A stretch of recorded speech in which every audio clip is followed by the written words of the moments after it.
It's now my pleasure to ask the governor of the great state of Texas to come to the microphone. The Honorable Rick Perry, sir.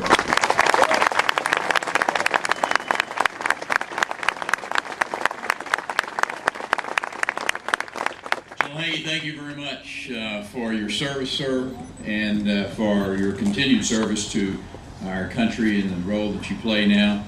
It's a remarkable repository of America's history, of which we stand in front of.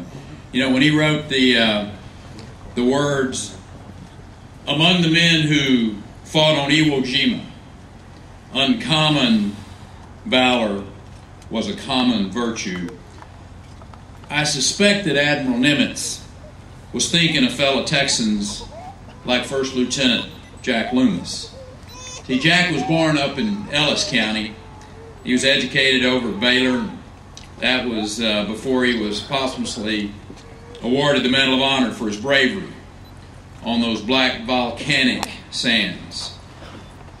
That valor was seen again and again in the Pacific Theater as our nation showed the full measure of its character, repelled tyranny with every resource at its disposal, both material resources and human resources.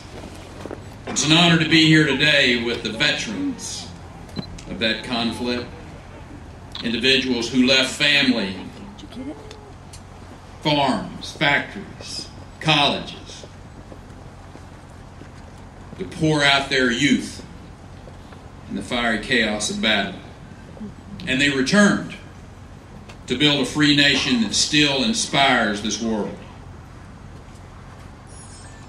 And perhaps there is no better individual who exemplifies that contribution than the man who this museum expansion is named, President George Bush.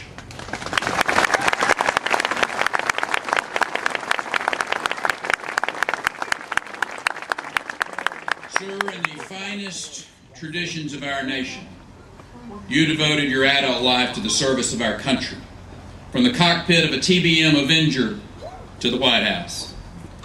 You may not have been born in Texas, sir, but we are proud that you adopted our beloved state as your own.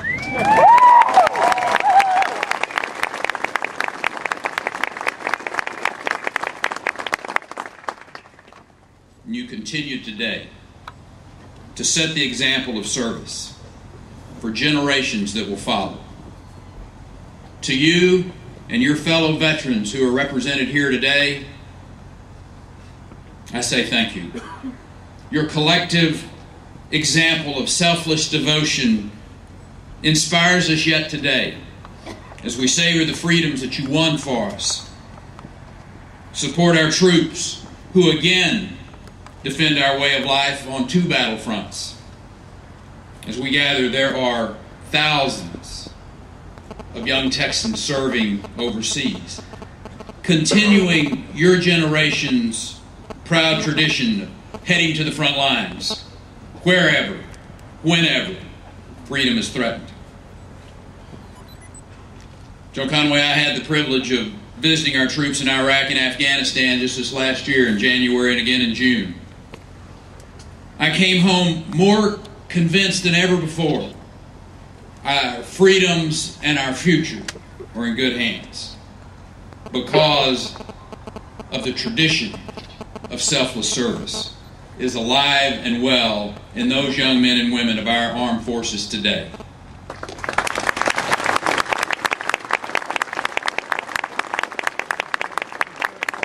It is my hope and prayer that every Texan, make that every American, will have the opportunity to visit this museum, revel in the tales of bravery and honor, sacrifice, as we honor the memory of the unprecedented undertaking known as the War in the Pacific.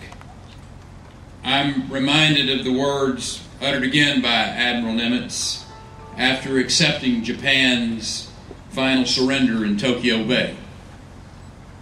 He said, "They fought together as brothers in arms.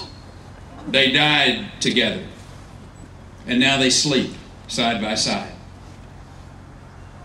To them, we have a solemn obligation, the obligation to ensure that their sacrifice will help make this a better and safer world in which to live. Thanks to our veterans, our world is better and safer. Thanks to this museum, we will never forget them or the lessons that they have taught us with their lives. God bless you, and through you, may God continue to bless the great state of Texas.